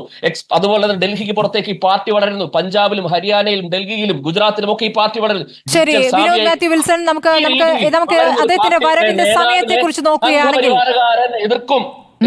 വിനോദ് മാത്യു വിൽസൺ, ഇപ്പോൾ ഈ ലോക്സഭാ തെരഞ്ഞെടുപ്പ് വേളയിലാണല്ലോ അദ്ദേഹത്തിന് ആദ്യം ജാമ്യം കിട്ടിയത്. അദ്ദേഹം പുറത്ത് നടത്തിയ പ്രസംഗം ഒക്കെ നമ്മൾ കണ്ടതാണ്. പക്ഷേ തിരഞ്ഞെടുപ്പിൽ ആപ്പിന് പ്രത്യേകിച്ചൊരു നേട്ടം ഉണ്ടാക്കാൻ സാധിച്ചില്ല എന്നൊരു യാഥാർത്ഥ്യം അവിടെ നിൽക്കുകയാണ്. ഇനിയിപ്പോൾ അദ്ദേഹം പുറത്തിറങ്ങുന്ന എപ്പോഴാണ്? ഹരിയാന നിയമസഭാ തെരഞ്ഞെടുപ്പിന് തൊട്ടു മുന്നിലെത്തിയിരിക്കുന്ന സമയത്താണ്. ഡൽഹി നിയമസഭാ തെരഞ്ഞെടുപ്പും ഏകദേശം അടുത്തു തന്നെയാണ് ഉള്ളത്. ലോക്സഭാ തെരഞ്ഞെടുപ്പിലും നിയമസഭാ തെരഞ്ഞെടുപ്പിലും രണ്ട് രൂപത്തിലാണ് ജനങ്ങൾ പ്രതികരിക്കുക എന്ന വാദം പറയാം. എന്നാൽ പോലും ഈ ജയിലിൽ നിന്ന് വരൽ തുടങ്ങിയ സാഹചര്യങ്ങൾ ഒരു പ്രത്യേക സാഹചര്യമാണല്ലോ. അത് എത്രത്തോളം ആപ്പിന് ഇപ്പോൾ പ്രയോജനപ്പെടുന്നുണ്ട്? അതിലൊരാശങ്കയുണ്ടോ? ഒരാശങ്കയില്ല. ഞാൻ ഒരു സീസൺഡ് പൊളിറ്റീഷ്യനെ പോലെ സംസാരിക്കുന്ന ആഗ്രഹം. ജനവിധിയെ മാനിക്കുന്നു. ആം ആദ്മിയും കോൺഗ്രസ് തമ്മിൽ ഡൽഹി സഖ്യത്തിൽ ജനങ്ങൾ വോട്ട് ചെയ്തിട്ടില്ല, അത് സത്യമാണ്. അതുകൊണ്ടാണല്ലോ സീറ്റ് കിട്ടാതിരുന്നത്. നമ്മൾ അതിൽ ഡിബേറ്റ് ചെയ്തിട്ടുള്ള കാര്യം അത് അങ്ങനത്തെ ജനങ്ങളാണെങ്കിൽ അവിടുത്തെ പൊളിറ്റിക്സ് അല്ല. വോട്ട് ചെയ്ത് ജനങ്ങൾക്ക് ഇഷ്ടപ്പെട്ടില്ല. അത് ഒരുപക്ഷെ വ്യക്തിപരമായിട്ടൊക്കെ ഒരുപക്ഷെ ആം ആദ്മി പാർട്ടി ഒറ്റയ്ക്ക് നിൽക്കണമെന്നൊക്കെ അഭിപ്രായങ്ങളൊക്കെ വ്യക്തിപരമായിട്ടൊക്കെ ഞങ്ങൾ പല തലങ്ങളിൽ പങ്കുവച്ചിട്ടുള്ളവരാണ്. കാരണം അഴിമതിക്കെതിരെ സന്ധി, പക്ഷെ അവിടെ ജനങ്ങൾ അംഗീകരിച്ചില്ല, അത് മാറ്റി. ജനാഭിപ്രായമാണ് വലുത്. ഇവിടെ ഹരിയാന തെരഞ്ഞെടുപ്പിൽ കോൺഗ്രസുമായിട്ട് ഇപ്പം ഞാൻ ഇന്ന് ഒരു ഒറ്റ കാര്യം കൂടെ പറഞ്ഞു പോകാൻ ഞാൻ ആഗ്രഹിക്കുകയാണ്. അത് ഞാൻ കോൺഗ്രസിനെ വെല്ലുവിളിക്കുകയൊന്നുമല്ല. ഇന്ന് ഞാൻ ശ്രീ VT ബൽറാമിന്റെ ഒരു ഫേസ്ബുക്ക് പോസ്റ്റ് കണ്ടു. അദ്ദേഹം ഇട്ടിരിക്കുന്നത് കോൺഗ്രസിന്റെ അല്ലെങ്കിൽ കേജ്രിവാളിന്റെ മുഖം എടുത്തിട്ടിട്ട് അദ്ദേഹത്തിന് ജാമ്യം കിട്ടിയതും അല്ലെങ്കിൽ ഹരിയാനയിൽ കോൺഗ്രസ് ആം ആദ്മി സഖ്യം വിച്ഛേദിക്കപ്പെട്ടതിന് തൊട്ടു പിന്നാലെ ജാമ്യം കിട്ടിയതുകൊണ്ട് നരേറ്റീവിലേക്ക് പോകുന്നു. ഞാൻ ബഹുമാനത്തോടു കൂടി തന്നെയാണ് കോൺഗ്രസ്സുകാരോടും ഒക്കെ സംസാരിക്കാറുള്ളത്. ഒരു ഒറ്റ കാര്യം മാത്രമേ പറയാനുള്ളൂ. നമുക്കറിയാം ഡൽഹിയിൽ സീറ്റ് കിട്ടിയില്ല എന്നുള്ളത് സത്യമാണ്. പക്ഷേ ചർച്ചകളിൽ കോൺഗ്രസ്സുകാർ കേജ്രിവാളിനോടും ആം ആദ്മിയോടും കാണിച്ച അനുഭാവപൂർവ്വ സമീപനം എന്തായിരുന്നു? എല്ലാവർക്കും വസ്തുതാപരമായിട്ടല്ലേ സംസാരിക്കാൻ കഴിയുള്ളൂ. കേജ്രിവാൾ എന്ന് പറയുന്ന മനുഷ്യൻ ഇന്ത്യ സഖ്യം ഉണ്ടാക്കിയെടുക്കുക, അത് നെയ്തെടുക്കുന്നതിന്, അതിന് നൂലും സൂചിയും ഉപയോഗിച്ച് നെയ്തെടുക്കുന്ന കഷ്ടപ്പെട്ട ഒരു മനുഷ്യൻ തന്നെയാണ്. പക്ഷെ ജനങ്ങൾ അംഗീകരിച്ചുള്ള സത്യമാണ്. പക്ഷെ ഹരിയാനയിൽ ഞങ്ങൾ ഒരിക്കലും ബാർഗെയിനിലേക്കോ കോൺഗ്രസിന്റെ തകർച്ചയിലോ പോകാൻ ആഗ്രഹിച്ചില്ല. ഞങ്ങൾക്ക് ആവശ്യപ്പെട്ട സീറ്റ് 10-12 സീറ്റ് ചോദിച്ചു, തരാൻ കഴിയുന്നില്ല പറഞ്ഞു.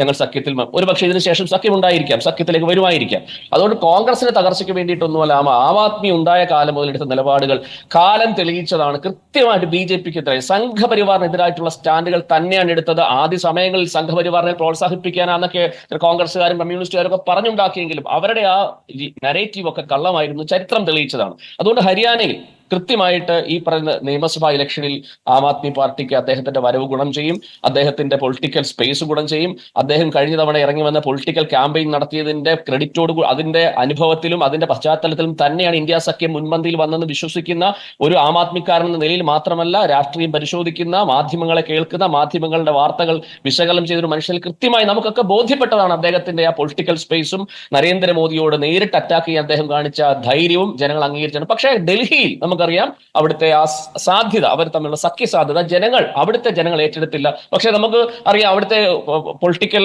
അല്ലെങ്കിൽ ആ ഇലക്ട്രൽ വോട്ട് പെർസെന്റേജ് നോക്കൂ, ഒരുപാട് തലത്തിൽ മുന്നേറാൻ ആ സമയത്ത് സാധ്യത കഴിഞ്ഞിട്ടുണ്ട്. പക്ഷേ ജയത്തിലേക്ക് എത്താൻ സാധിച്ചത് ജനാഭിപ്രായം, ജനത്തിന്റെ വിധി അങ്ങനെയാണ് എന്ന് കരുതി നിയമസഭാ സഖ്യം അല്ലെങ്കിൽ നിയമസഭാ സാധ്യത എന്ന് പറയുന്നത് മറ്റൊന്നാണ്.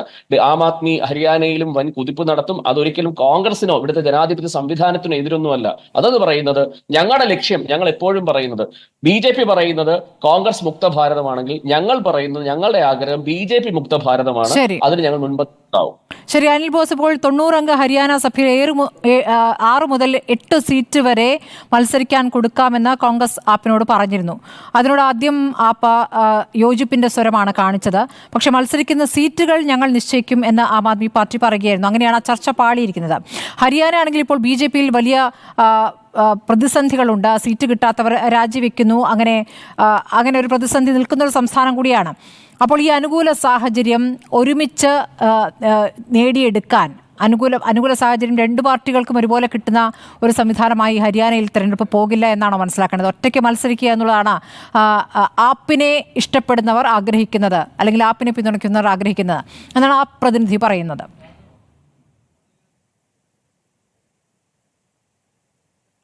നിലവിൽ കഴിഞ്ഞ ആം ആദ്മിയുടെ രൂപീകരണം നിങ്ങൾക്കറിയാലോ, ഒരു പ്രത്യേക സാഹചര്യത്തിലാണ് അത് ആവിർഭവിക്കുന്നത്.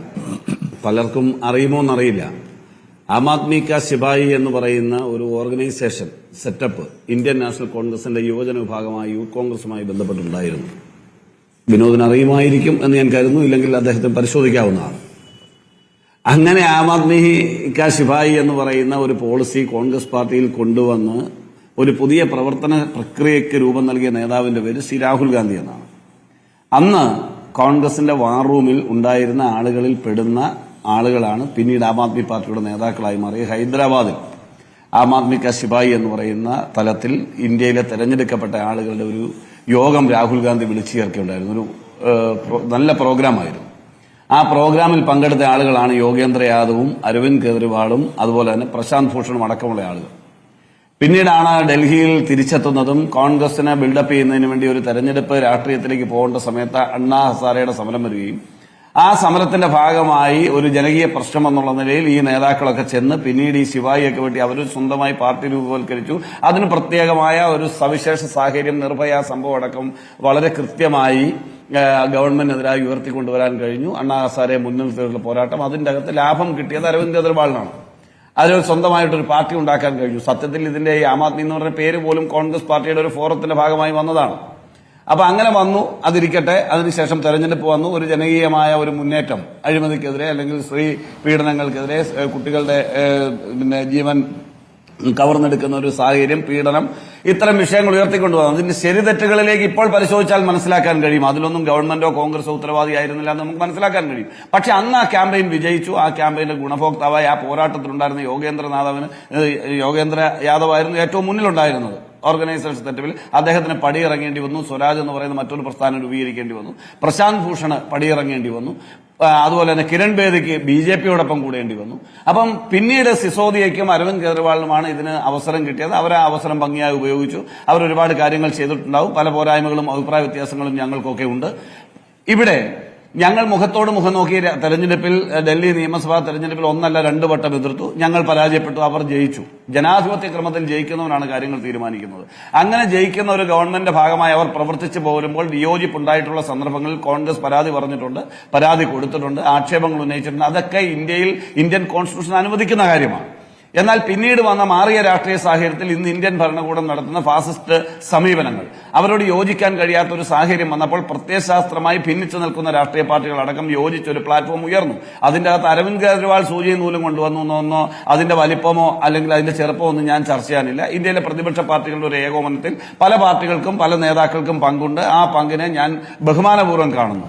അങ്ങനെ വന്ന സന്ദർഭത്തിൽ ഞങ്ങൾ പഞ്ചാബിൽ പാർലമെന്റ് തെരഞ്ഞെടുപ്പിലെ 13 സീറ്റിൽ ഞങ്ങളും ആം ആദ്മിയും തമ്മിലാണ് മത്സരിച്ചത്. സ്മൃതിക്ക് അറിയില്ലേ? ഞങ്ങൾ ഡൽഹിയിൽ ഒരു മുന്നണിയായി മത്സരിച്ച ഒരു പൊതു തെരഞ്ഞെടുപ്പിൽ തന്നെ അതേ സമാന സമയത്ത് ഞങ്ങൾ പഞ്ചാബിൽ നേർക്കുനേർ മത്സരിച്ചു. ഞങ്ങൾ അവിടെ 11 സീറ്റിൽ ജയിച്ചു. കോൺഗ്രസ് പാർട്ടി ജയിച്ചില്ലേ? ഇനി ആം ആദ്മി പാർട്ടി അവിടെ ജയിച്ചു എന്നിരിക്കട്ടെ, ഞങ്ങൾക്ക് സന്തോഷം. കാരണം എന്താ? ഇന്ത്യ സഖ്യത്തിന്റെ ഭാഗമാണ്. അതൊരു സൗഹൃദ മത്സരമായിരുന്നു. എന്നാൽ ഡൽഹിയിൽ അങ്ങനെ ആയിരുന്നില്ല. ഡൽഹിയിൽ മുറിവേറ്റ പ്രവർത്തകരുണ്ട്. സത്യസന്ധമായിട്ട് പറയാണ്, ഇപ്പൊ അത് ചർച്ച ചെയ്യേണ്ട സന്ദർഭം അല്ലെങ്കിൽ പോലും ഞാൻ പറയാണ്, ഡൽഹിയിൽ മുറിവേറ്റ കോൺഗ്രസ്സുകാരുണ്ട്, ആം ആദ്മിക്കാരുണ്ട്. കാരണം കോൺഗ്രസിന്റെ ഭാഗമായി നിന്ന ആളുകൾ ഒരു പ്രത്യേക സാഹചര്യത്തിൽ മറ്റൊരു പാർട്ടി കിട്ടിയ ഒരു അവസരം മുതലാക്കി പോയി ഞങ്ങളെ ചതിച്ചു എന്ന് തോന്നുമ്പോൾ ഞങ്ങളുടെ പാർട്ടി പ്രവർത്തകർക്ക് അവരുടെ മുന്നണി സഖ്യത്തെ അക്സെപ്റ്റ് ചെയ്യാൻ പറ്റാത്ത ഒരു മാനസികമായ വികാരം ഡൽഹിയിലുണ്ട്, തിരിച്ചുമുണ്ട്. അതാണ് ശരിക്കും പറഞ്ഞാൽ അവിടെ ഒരു പരാജയത്തിന് കാരണമെന്ന് വ്യക്തിപരമായി വിലയിരുത്തുന്ന ഒരാളാണ് ഞാൻ. കാരണം ആം ആദ്മിക്ക് വോട്ടുണ്ട്, കോൺഗ്രസിന് വോട്ടുണ്ട്. ഒരു പക്ഷേ ക്രോസ് വോട്ട് ചെയ്യുന്നത് ഒരു സാഹചര്യം, രണ്ടു കൂട്ടരെയും പരസ്പരം ഉൾക്കൊള്ളാൻ കഴിയാത്ത വൈകാരികമായ ഒരു തലമുള്ളത് കൊണ്ട് മാത്രമാണ് ഡൽഹിയിൽ ഞങ്ങൾക്ക് വിജയിക്കാൻ കഴിയാതെ പോയത്. ഇപ്പോൾ സ്മൃതി സൂചിപ്പിച്ചതുപോലെ ഹരിയാനയിൽ 90 സീറ്റിൽ തെരഞ്ഞെടുപ്പ് നടക്കുന്നു. 10 സീറ്റോളം അവർ ചോദിച്ചിട്ടുണ്ട്. 7 സീറ്റ് കൊടുക്കാമെന്ന് പറഞ്ഞു. മുന്നണി സംവിധാനത്തിൽ ചർച്ചകൾ ഉണ്ടാവും, ചിലപ്പോൾ ഡിസ്പ്യൂട്ടുകൾ ഉണ്ടാവും. ആ ഡിസ്പ്യൂട്ടിന്റെ ഭാഗമായി അവർ മത്സരിക്കാൻ തീരുമാനിക്കുന്നു. നാളെയും ഇത് നോമിനേഷൻ സാഹചര്യങ്ങളൊക്കെ ആകുന്നേ ഉള്ളൂ. അതിന്റെ നടപടിക്രമങ്ങൾ വരുമ്പോൾ അതിന്റെ അകത്ത് മാറ്റകേറ്റങ്ങൾ ഉണ്ടായിക്കൂടായികയില്ല. കാരണം ഇന്ത്യ സഖ്യം എന്ന് പറയുന്നത് രൂപപ്പെട്ടതും പരുവപ്പെട്ടതും തന്നെ വ്യത്യസ്തമായ പ്രത്യയശാസ്ത്രങ്ങളിൽ നിൽക്കുന്ന ആളുകളാണ്. ഒരേ ലക്ഷ്യത്തിന് വേണ്ടി ഒന്നിച്ചു ചേർന്നവരാണ്. നാളെയും ഒന്നിച്ചു ചേരാം.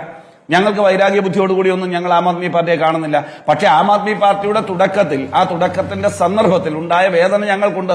കാരണം ഞങ്ങളുടെ പാർട്ടിയുടെ ഭാഗമായി, ഞങ്ങളുടെ വാർ റൂമിന്റെ ഭാഗമായി ഞങ്ങൾ ഉയർത്തിയ ആശയത്തോടൊപ്പം നിന്നിട്ട് ഒരു പ്രത്യേക അവസരത്തിൽ ഞങ്ങളെ ചതിച്ചു പോയി എന്നൊരു തോന്നൽ ഞങ്ങൾക്കുണ്ട്.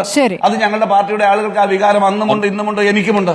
പക്ഷെ എന്നാൽ ഇന്നത്തെ ഇന്ത്യ സഖ്യത്തിന്റെ രൂപപ്പെടലിന് ശേഷം അരവിന്ദ് കെജ്രിവാളിനെന്നല്ല ആർക്കാണെങ്കിലും ഇന്ത്യയിൽ ഫാസിസ്റ്റ് വിരുദ്ധ പോരാട്ടത്തിന് ശക്തമായ നിലപാടെടുത്താൽ അവിടെ ഞങ്ങൾ ഉണ്ടാവും, ഞങ്ങൾ യോജിക്കും.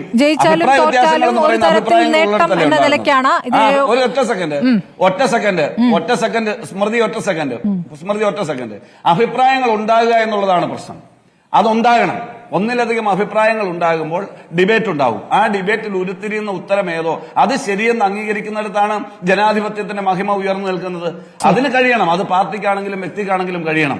അതിന് കഴിയുന്നില്ല എന്നുള്ളതാണ് ഇന്ന് ഇന്ത്യ ഭരിക്കുന്ന രാഷ്ട്രീയ പ്രസ്ഥാനത്തിന്റെ മറ്റൊന്ന്. അദ്ദേഹം പറഞ്ഞു 99 സീറ്റിൽ ഞങ്ങൾ ജയിച്ചു, 240 സീറ്റ്. നിങ്ങൾക്ക് 240 സീറ്റേ ഉള്ളൂ. ഞങ്ങൾക്കും ഉണ്ടെന്നേ 237. ഇപ്പം 241 സീറ്റായി ഞങ്ങൾക്ക്. അറിയില്ലേ? നിങ്ങളൊന്ന് പരീക്ഷിച്ച് നോക്ക്. ഹരിയാന, ജാർഖണ്ഡ്, മഹാരാഷ്ട്ര തെരഞ്ഞെടുപ്പ് കഴിയട്ടെ, അപ്പോ കാണാം എന്താണ് സ്ഥിതി, ഇന്ത്യ ഗവൺമെന്റിന്റെ സ്ഥിതി എന്ന് ഞങ്ങൾ കാണിച്ചു തരാം, ബോധ്യപ്പെടുത്തി തരാം. Wait and see the play. Doctor Mohan Varghese, Haryana തെരഞ്ഞെടുപ്പിനെ താങ്കൾ എങ്ങനെയാണ് ഉറ്റുനോക്കുന്നത്? കേജ്രിവാളിന്റെ വരവിന് ശേഷം ലോക്സഭാ തെരഞ്ഞെടുപ്പ് കാലത്തതുപോലെ തന്നെ നിയമസഭാ തെരഞ്ഞെടുപ്പിന് തൊട്ട് മുന്നിൽ അദ്ദേഹത്തിന് ജാമ്യം കിട്ടുന്നു. അദ്ദേഹം നടത്തുന്ന പ്രസംഗങ്ങൾ, പ്രചാരണങ്ങൾ ഇതൊക്കെ ഹരിയാനയിൽ പ്രതിഫലിക്കേണ്ടതാണ്. നിയമസഭാ തെരഞ്ഞെടുപ്പുകളിലാണല്ലോ ആപ്പ് വളരെ നന്നായി പെർഫോം ചെയ്യുക.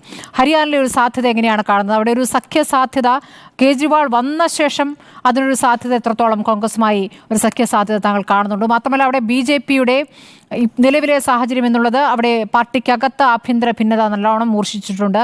പലരും സീറ്റ് കിട്ടാതെ എതിർപ്പ് അറിയിക്കുന്നവരുണ്ട്. അപ്പോൾ അത് എത്രത്തോളം ഇന്ത്യ മുന്നണിക്ക് നേട്ടമുണ്ടാക്കാൻ സഹായിക്കും? ലോക്സഭാ തെരഞ്ഞെടുപ്പിന് ശേഷം ഇന്ത്യ മുന്നണിയും NDA മുന്നണിയും മുഖാമുഖം വരുന്ന ആദ്യ പോരാട്ടം നടക്കുന്ന രണ്ട് സംസ്ഥാനങ്ങളിലൊന്നാണല്ലോ ഹരിയാന. Jammu and Kashmir and Haryana. ഹരിയാനയിലെ സ്ഥിതിഗതികൾ വളരെ സങ്കീർണമാണ്. ഹരിയാനയിൽ ജാതീയമായ സമവാക്യങ്ങളാണ്. ഡൽഹിയിലെ പോലെയല്ല, പഞ്ചാബിലേതുപോലെയല്ല. ജാതീയ സമവാക്യങ്ങളാണ് ഇലക്ഷന്റെ ഫലം നിർണ്ണയിക്കുന്നതിൻ്റെ നിർണായകമായൊരു ഘടകം. അത് ജാട്ട് രാഷ്ട്രീയം അതിനകത്തുണ്ട്.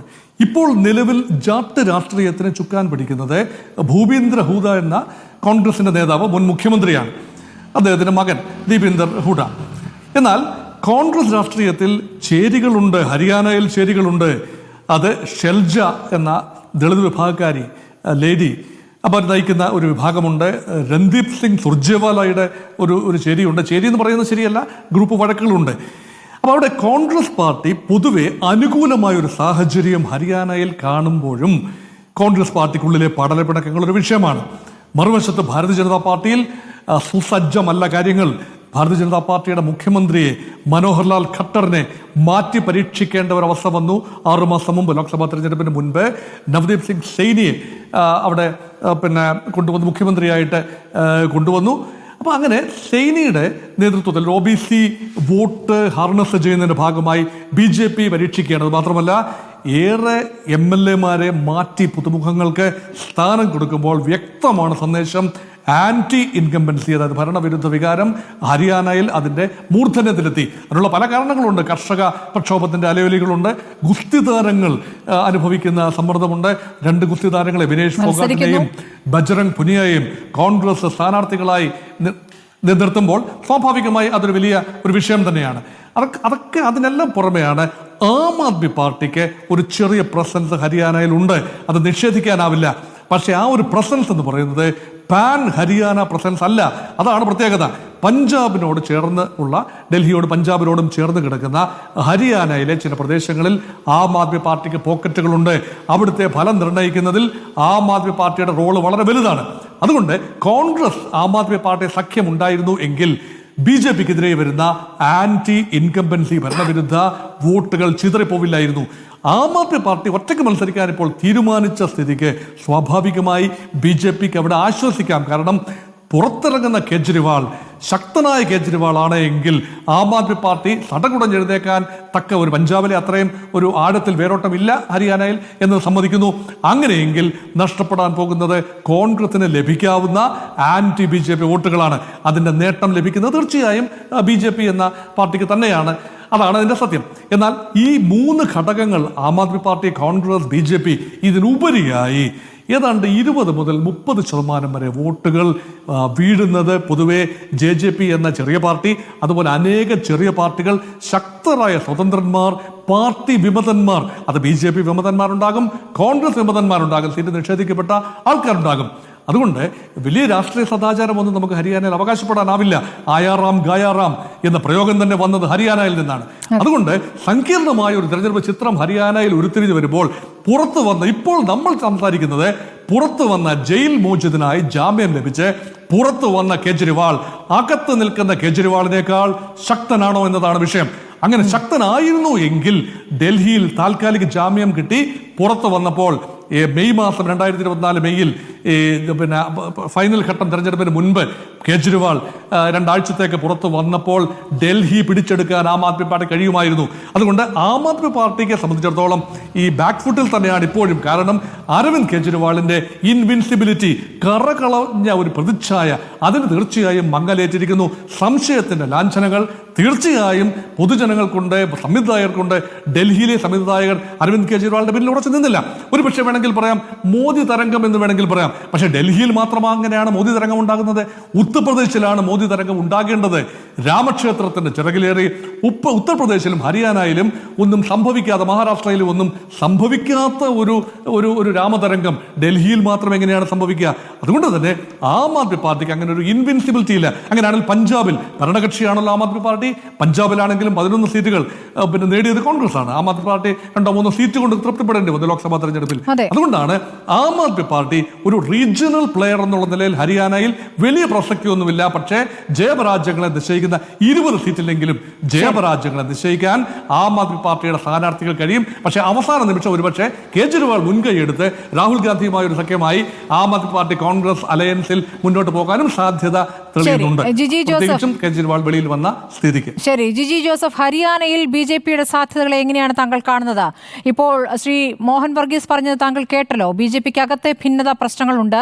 മുഖ്യമന്ത്രിയെ മാറ്റി പരീക്ഷിച്ചു, പുതിയ MLA-മാർ കൊണ്ടുവരുന്ന സാഹചര്യമുണ്ടായി. അപ്പോൾ ഒരു ഭരണവിരുദ്ധ വികാരം അവിടെ ഉണ്ട് എന്ന് ബോധ്യപ്പെടുന്ന ഒരു സാഹചര്യമുണ്ട്. അതിലൊരു തിരുത്തൽ നടത്താനുള്ള ശ്രമങ്ങളും നടന്നിട്ടുണ്ട്. പക്ഷെ അത് എത്രത്തോളം ഫലവത്താകും?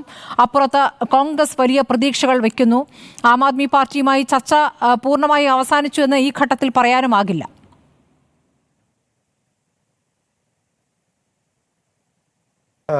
സ്മൃതി, ആദ്യം തന്നെ ഞാനൊരു തെറ്റിദ്ധാരണ തിരുത്തട്ടെ. കാരണം ഞാൻ പറഞ്ഞത് ഈ ബണ്ടിച്ചോറിനെ പോലെ തന്നെയാണ് ഇദ്ദേഹം എന്നല്ല ഞാൻ പറഞ്ഞത്. അത് നിങ്ങൾ ചിന്തിച്ചതിനും മനസ്സിലാക്കിയതിനും പ്രശ്നമാണ്. ഞാൻ പറഞ്ഞത് അത്ര വലിയ കുറ്റവാളി ആയിട്ടുള്ള ആൾക്കും ജാമ്യം കിട്ടും, ഗോവിന്ദസ്വാമിക്കും ജാമ്യം കിട്ടും, വില്ലേജ് ഓഫീസർക്കും ജാമ്യം കിട്ടും. ഇങ്ങനെ വലിയ കുറ്റം ചെയ്തവർക്കും ചെറിയ കുറ്റം ചെയ്തവർക്കും കമ്മീഷൻ പറ്റിയവർക്കും കുറച്ച് കമ്മീഷൻ പറ്റിയവർക്കും ഞാൻ പറയട്ടെ കുറച്ച് കമ്മീഷൻ പറ്റിയവർക്കും ഒക്കെ ജാമ്യം കിട്ടുന്ന അവസ്ഥ ഈ ഇന്ത്യയിലുണ്ട്. ഞാൻ പറയട്ടെ സാർ, നിങ്ങൾ ഇതിനൊന്ന് ധൃതി വെക്കുന്നേ. ഞാനിങ്ങനെ പറഞ്ഞു,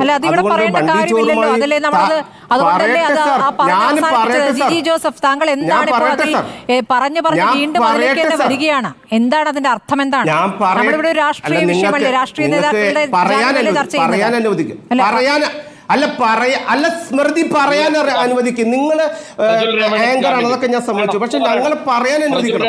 അല്ലാതെ ഇങ്ങനെ കയറി പറഞ്ഞുകൊണ്ടിരുന്നിട്ട് എന്താ കാര്യം? അല്ല, ഞങ്ങൾ പറഞ്ഞു വരുന്ന സെയിം കാര്യം തന്നെയാണ്, നേരത്തെ പറഞ്ഞു തന്നെയാണ് പറഞ്ഞു വന്നത്. പിന്നെ നിങ്ങൾ പറ ശ്രീ ജിജി ജോസഫ്, താങ്കൾ പറയുന്നത് എന്താണ് ഇപ്പോൾ? അല്ലാതെ താങ്കൾ ഇപ്പോൾ എന്താണ് പറയുന്നത്? അല്ലല്ല, ബലാത്സംഗ കേസിലെ പ്രതിക്കും ജാമ്യം കിട്ടും, അതുകൊണ്ട് പറയുന്ന കാര്യം എന്താണ്? അതാണ് നമ്മുടെ വിഷയം. അങ്ങനെ കൊലപാതകങ്ങൾക്കും ജാമ്യം കിട്ടും, അതാണ് ഇവിടെ പറയേണ്ട വിഷയം. എന്റെ മാഡം, ഞാൻ പറയാൻ ഉദ്ദേശിക്കുന്നത് നിങ്ങൾ അവസാനിപ്പിക്കാൻ ഒരു സമയം തരണം. നിങ്ങൾ എന്താണ് ഉദ്ദേശിക്കുന്നതെന്ന് 10 പ്രാവശ്യം ചോദിക്കില്ലേ? എന്താണ് ഉദ്ദേശിക്കുന്നതെന്ന് പറഞ്ഞ് കംപ്ലീറ്റ് ചെയ്യാൻ പറ്റുമ്പോഴല്ലേ പറയാൻ പറ്റുള്ളൂ. അല്ലാതെ എങ്ങനെ പറയാൻ പറ്റുക? നിങ്ങൾ സമയം തരികയാണെങ്കിൽ പറയാം. അതെന്ത് എനിക്ക് ആം ആദ്മിയുടെ പ്രതിനിധിയോടാണ് പറയാനുള്ളത്, അല്ലാതെ വേറെ ഒന്നും പറയാനില്ല. സമയം ഉണ്ടോ? എന്നെ പറയാൻ അനുവദിക്കോ? ഇനി ഞാൻ പറഞ്ഞു വരുന്നത്, ഇനി അഥവാ നിങ്ങൾക്ക് എൻ്റെ ആം ആദ്മിയുടെ പ്രതിനിധിക്ക് അങ്ങനത്തെ ഒരു തെറ്റിദ്ധാരണ ഉണ്ടായിട്ടുണ്ടെങ്കിൽ, ഒരു മാനസിക വിഷമം ഉണ്ടായിട്ടുണ്ടെങ്കിൽ സോറി. ഇനി മറ്റൊരു കാര്യം, ഇദ്ദേഹം ഇതുവരെ പറഞ്ഞതെല്ലാം നമ്മൾ ഫ്രെയിം ചെയ്ത കേസാണ് എന്നാണ് പറയുന്നത്. ഈ ചീഫ് സെക്രട്ടറിയാണ് അന്വേഷിച്ചത്. ചീഫ് സെക്രട്ടറി അന്വേഷിച്ചതിന് ശേഷം അതിൽ ക്രമക്കേട് കണ്ടു, ഫീസിൽ ഇഷ്യൂ കണ്ടു, 144 കോടിയുടെ ക്രമക്കേട് നടന്നതായി കണ്ടു. ഇതെല്ലാം നടന്നതിന് ശേഷമാണ് ഈ കേസുമായിട്ട് മുന്നോട്ട് ഈ മദ്യനയവുമായി മുന്നോട്ട് പോകണ്ട എന്നും ആ മദ്യനയം പിൻവലിക്കുകയും ചെയ്ത് നല്ല ഉറപ്പുണ്ട്. ഒരു അഴിമതിയും നടന്നിട്ടില്ല, ഒരു പ്രശ്നവുമില്ല. BJPയും അവിടുത്തെ കോൺഗ്രസിൻ്റെ PCC അധ്യക്ഷനുണ്ട്, അവരൊക്കെ വെറുതെ കംപ്ലൈൻറ്റ് കൊടുക്കുന്നതാണ് എന്ന് കണ്ടെങ്കിൽ പിന്നെന്തിനാണ് ഈ മദ്യനയം പിൻവലിച്ചത്? മദ്യനയം കൊണ്ടുവന്നതിൽ ഒരു തെറ്റുണ്ടെന്നും അതിൽ എന്തൊക്കെയോ നടന്നു എന്നും ബോധ്യം വന്നതിൻ്റെ അടിസ്ഥാനത്തിലാണ് മദ്യനയം പിൻവലിച്ചത്. അല്ലെങ്കിൽ ഈ മദ്യനയം പിൻവലിക്കേണ്ട ആവശ്യമില്ല. അതുകൊണ്ട് ഇത് മുഴുവനും BJP കൊണ്ടുവന്നതാണ്, BJP അമിത്ഷാ കൊണ്ടുവന്നതാണ്, ഞങ്ങൾ പരാജയപ്പെടുമെന്നുള്ള ഭീതി കൊണ്ടുവന്നത്. അങ്ങനെ പുകമറ സൃഷ്ടിക്കല്ലേ. അങ്ങനത്തെ പുകമറ കൊണ്ട് രാഷ്ട്രീയത്തിലൊന്നും നേടാനില്ല. സത്യം മറ്റൊന്നാണ്. അല്ലെങ്കിൽ നിങ്ങൾക്ക് ഉറച്ചു നിൽക്കാറുന്നല്ലോ. ആരാണ് പറഞ്ഞത് അതിൽ നിന്ന് ഉറച്ച് മാറണമെന്ന് പറഞ്ഞത്? അതിൽ തന്നെ ഉറച്ചു നിൽക്കാൻ ഞങ്ങൾ ഒരു അഴിമതി നടത്തിയിട്ടില്ലെന്ന് പറയാം. ഇതെല്ലാം മാറ്റിമറിച്ചു. ഞങ്ങളെല്ലാം ആദ്യം അന്വേഷിച്ചത് ചീഫ് സെക്രട്ടറിയാണ് ആദ്യം അന്വേഷിച്ചത്. പിന്നെ ഹരിയാനയെ സംബന്ധിച്ച് ഹരിയാനയിൽ പാർട്ടിയിൽ ചില സീറ്റ് കിട്ടാത്തതിലൊക്കെ ചില വാർത്തകൾ വരുന്നുണ്ട്. അത്തരം ഇഷ്യൂസൊക്കെ പരിഹരിക്കപ്പെട്ടിട്ടുണ്ട്. ഞങ്ങളുടെ പാർട്ടിയിൽ ധാരാളം നേതാക്കന്മാർ സ്ഥാനാർത്ഥിയാവാനുണ്ട്, ധാരാളം കഴിവുള്ളവരുണ്ട്. ഇവരെല്ലാവരെയും ഒരുമിച്ച് ചേർത്തുകൊണ്ട് വലിയൊരു പോരാട്ടത്തിന് തന്നെ നമ്മൾ തയ്യാറെടുക്കും. ഹരിയാനയിലും ഒരു കാരണവശാലും അവിടെ കോൺഗ്രസോ ആം ആദ്മിയോ ജയിക്കില്ല. അവിടെ BJP തന്നെ വിജയക്കൊടി പാറിക്കും എന്നുള്ളതിൽ ഒരു സംശയവുമില്ല. ശരി, വിനോദ് മാത്യുവിന് മറുപടി നൽകാം ഇടവേളയ്ക്ക് ശേഷം. മടങ്ങിയെത്താം. ഇനി 3 മിനിറ്റ് കൂടിയേ ഉള്ളൂ. Advocate Vinod Mathew Wilson, BJP പ്രതിനിധി ജിജി ജോസഫിന് താങ്കൾക്ക് മറുപടി നൽകാം. മറുപടി ഇത്ര മാത്രമേ ഉള്ളൂ. അദ്ദേഹം ആം ആദ്മി പാർട്ടിയുടെ നേതാവ് അഴിമതിക്കാരനാണ്, അതിന്റെ കറ കളഞ്ഞിട്ടില്ല, അദ്ദേഹത്തിന്റെ വ്യക്തിത്വത്തെ ബാധിച്ചു എന്നൊക്കെയാണ് ഇവിടെ പറഞ്ഞു വരുന്നത്. ഞാൻ മനസ്സിലാക്കുന്നത് ഇന്ത്യ കണ്ടതിൽ പ്രധാനമന്ത്രിയായിട്ടുള്ള നരേന്ദ്രമോദി ആവിഷ്കരിച്ച ഏറ്റവും നല്ല ഒരുപാട് പദ്ധതികളെ പറ്റി BJP-ക്കാർ വാഴ്ത്തിപ്പാടുന്നുണ്ടെങ്കിൽ ഞാൻ പറയുന്നതിൽ എനിക്ക് മനസ്സിലാവുന്നതിൽ ഏറ്റവും നല്ല പ്രധാനമന്ത്രിയുടെ യോജന എന്ന് പറയുന്നത് സുരക്ഷിത പാർട്ടി മാറൽ യോജന എന്ന് പറയുന്ന യോജനയാണ്. നമ്മൾ കണ്ടിട്ടുള്ളത്, നമ്മൾ എത്രയോ ചർച്ചകളിൽ ആവർത്തിച്ച് പറഞ്ഞു പോയിട്ടുള്ളതാണ്.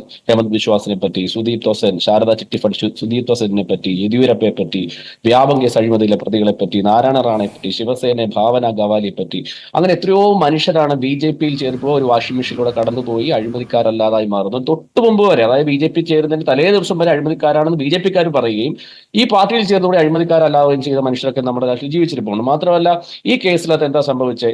ഈ മദ്യനയ അഴിമതി കേസിൽ അദ്ദേഹത്തിന്റെ ED എടുത്ത കേസിനെ ചോദ്യം ചെയ്ത് അതിശക്തമായ പോയിന്റുകൾ കോടതിയിൽ കൊണ്ടുവന്ന് കോടതി അതിനെ വിമർശിച്ച് അദ്ദേഹത്തിന് ജാമ്യം കൊട്ടി പുറത്തിറങ്ങുന്ന സമയമാണ് CBI കേസെടുത്തിരിക്കുന്നത്. ആ CBIയുടെ കേസിനെ പറ്റിയാണ് സുപ്രീം കോടതി പറഞ്ഞു വെച്ചിരിക്കുന്നത്. മാത്രമല്ല, ED ഈ ആക്ടുമായി, നമുക്കറിയാം, മണി ലോണ്ടറിംഗ് ആക്ടുമായി ബന്ധപ്പെട്ട് കേസെടുത്തതിനകത്ത് 92% എന്ന് പറയുന്നത് കൺവിക്ഷൻ റേറ്റ് എന്ന് പറയുന്നത് വളരെ അതിന് ശുഷ്കമാണ്. അപ്പൊ ഇതെല്ലാം നമ്മുടെ ജനാധിപത്യത്തിൽ ചർച്ച ചെയ്തിട്ടുള്ളത് നിയമവിദഗ്ധർ പറഞ്ഞിട്ടുള്ളതുമാണ്. ഇനി വളരെ പ്രധാനപ്പെട്ട ഒരു കാര്യം ശ്രീ ജിജി ജോസഫ് മനസ്സിലാക്കണം, അങ്ങ് മനസ്സിലാക്കിയിട്ട് പോകണം ഈ ചർച്ച കഴിയുമ്പോൾ. അതായത് ഇന്ത്യയുടെ പരമോന്നത നീതിപീഠത്തിന്റെ പരമോന്നത അധ്യക്ഷനായ നമ്മുടെ ചന്ദ്രചൂഡ് എന്ന് പറയുന്ന അദ്ദേഹത്തിന്റെ അറസ്റ്റ് ED എടുത്ത കേസുമായി ബന്ധപ്പെട്ടുള്ള ആ കേസ് കോൺസ്റ്റിറ്റ്യൂഷൻ ബെഞ്ചിലേക്ക് റെഫർ ചെയ്തിരിക്കുകയാണ്. നമുക്കറിയാം, കോൺസ്റ്റിറ്റ്യൂഷൻ ബെഞ്ച് എപ്പോഴാണ് ഫോം ചെയ്യുന്നത്?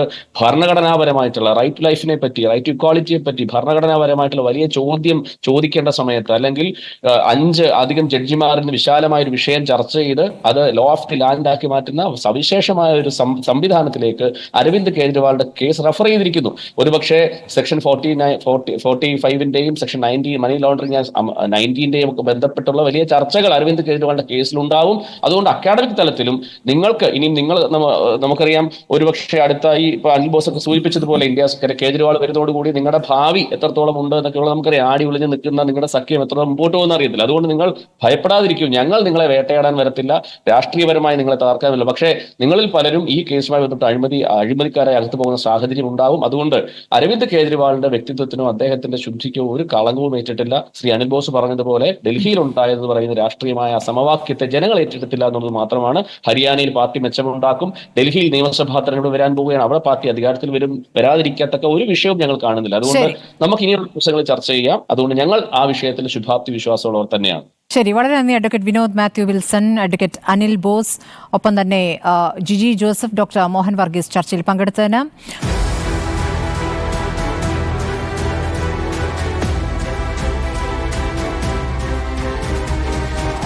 ഡിബേറ്റ് വിത്ത് സ്മൃതി പരുത്തിക്കാട്.